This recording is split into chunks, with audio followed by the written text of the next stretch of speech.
16 পার হয়ে গেছে, এখন কি তোমাকে একটা আইফোন 16 দিব?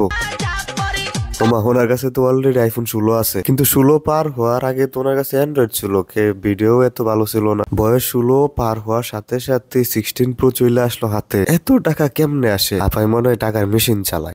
তোরে কইছে হোটেলের ভিতরে ভিডিও করলে তো 16 প্রো কিনাই যায়, তাও আবার কক্সবাজারের হোটেল। কত মানুষই আছে 16 প্রো আপুরে গিফট করার জন্য এক রাতের বিনিময়ে।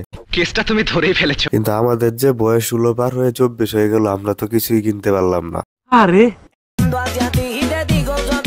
কি সমস্যা এমন করতেছে কে? ইমু তো কি ব্যবসাও করে নাকি? ইমু ফ্রিল্যান্সার না হইলে তো এরকম অঙ্গভঙ্গি করার কথা না। বয়স 16 পার হইলো আর আপার ব্যবসা বৃদ্ধি পেতে লাগলো। ইমুতেও ফ্রিল্যান্সিং করতেছে, হোটেলেও ফ্রিল্যান্সিং করতেছে। উনিই তো রিয়েল ফ্রিল্যান্সার। কি বলছিস তুই? দেশের নাম্বার 1 ফ্রিল্যান্সারের নাম ওনার হওয়া দরকার। এই ভিডিওটা মনে হয় ইমু ভিডিও কলে, ইমু তো ফ্রিল্যান্সিং করার সময় ভিডিওটা করছে, বলে টিকটকে আপলোড দিয়ে দিছে। না হইলে একা একা তো এরকম করার কথা না। নিজের এত উত্তেজিত কেন করবে সে ভিডিওতে? তুমি যাইছো নিশা পাবার হোটেলে। দরবারে গেছো নাকি হোটেলে গেছো সেটা তো বোঝাই যাইতেছে। শুধু কি নিশা বাবার হোটেলে গেছো নাকি আরো বাবার হোটেলে গেছো?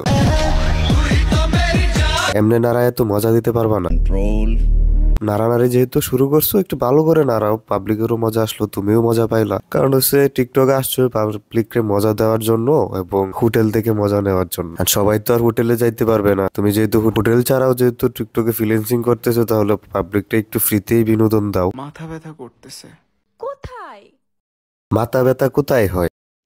মাথা ব্যথা আসলে মাথায় হয় না, মাথা ব্যথা হয় নিচে। তোমার এই কার্যকলাপ দেখার পরে মাথা ব্যথা এখন নিচে চলে গেছে। তুমিও বুঝতেছো না মাথা ব্যথাটা কোথায় হয়। বুঝবা কিভাবে? মাথার মধ্যে তো আর মাথা ব্যথার চিন্তা থাকে, মাথার মধ্যে থাকে চুষাচুষির চিন্তা। সুটিয়ে লাল করে দেবো। এই কারণে মাথা ব্যথা হইলে মাথা চিনো না, চিনো নিচে।